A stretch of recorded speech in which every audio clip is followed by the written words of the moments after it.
Namaskar. I am your host and presenter Pritiman Sarkar, back with another episode of our series on Sanatan Dharma. Today's episode is on a very important topic, the Hindu calendar and its importance. Yes, you heard it right. The Hindu calendar, and it is completely different from the Gregorian calendar which we refer to in our daily lives.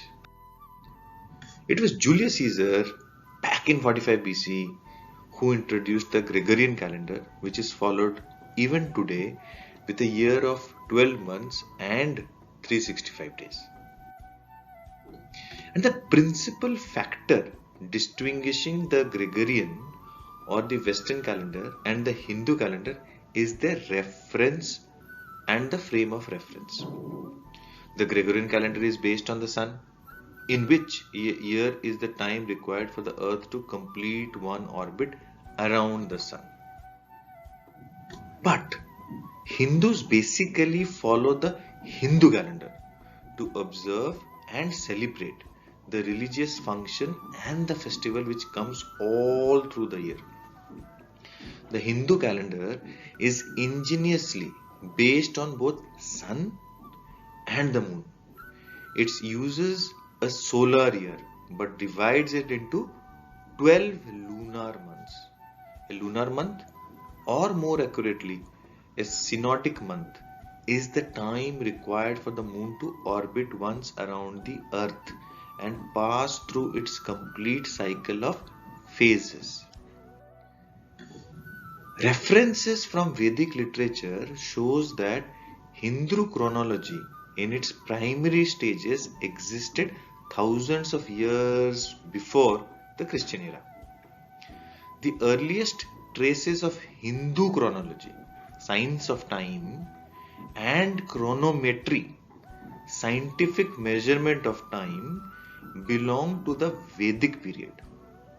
Knowledge of planetary motions, constellations, eclipses, solstices, seasons, etc., has existed since the beginning of the Vedic age. A method of distributing time into various periods such as days, fortnights, months, and years was adopted for the purposes of civic life. These divisions being intimately connected with the affairs of the people. And because of every fact that Hindu calendar was devised to serve the affairs of day-to-day living, it was allowed the freedom of being both lunar and solar. Therefore, the Hindu calendar, termed as Panchanga or Panjika, is known as lunisolar calendar. The 12 months move according to the moon and the year is 354 days long.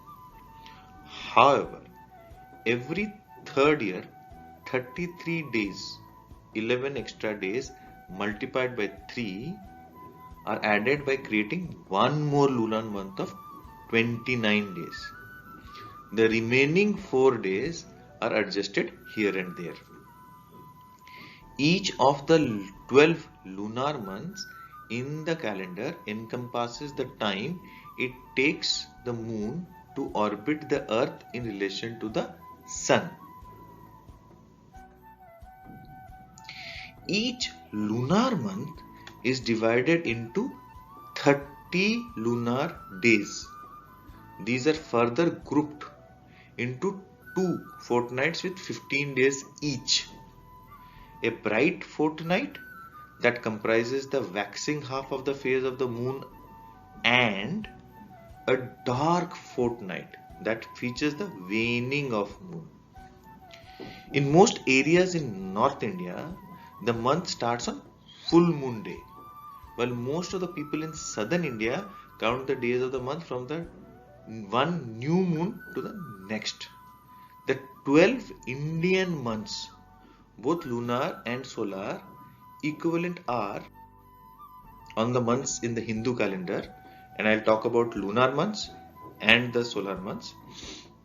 Lunar Chaitra, solar Meena, Vaishakha in lunar, Mesa in solar, Jyeshta in lunar, Vrashabha in solar, Ashadha in lunar, Mithuna in solar, Shravana in lunar, Karkata in solar, Bhadra in lunar, Sima in solar, Ashwin in lunar, Kanya in solar, Kartik in lunar, Tula in solar, Agahana in lunar, Vrishika in solar, Pausha in lunar, Dhanu in solar, Magha in lunar, Makara in solar, and last Phalguna in lunar and Kumbha in solar. So every 3 years one of these months occur twice in the same year. It's like having 2 Marches or 2 Julys in a year. Even according to scholars of the Hindu astrology, from the period of the Rig Veda, months were lunar, but years were lunisolar. This means that there was a constant correlation between solar year and its monthly lunar division. Such a practice was prevalent even in Vedic times. That is why, for example, Diwali falls between late October and early November.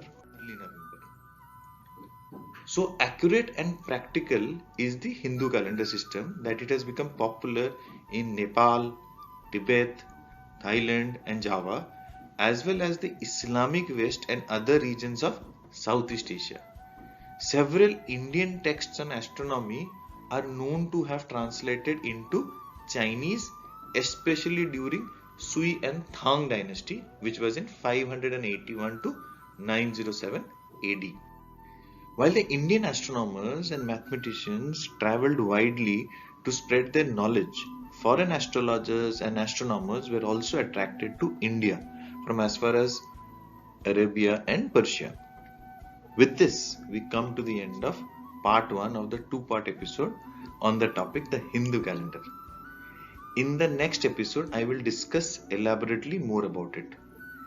If you have got questions, comment, you can put it in the comment box. Please do not forget to switch on the notification button so that you're able to get to know when the new episodes are released. Till we meet next time, Namaskar.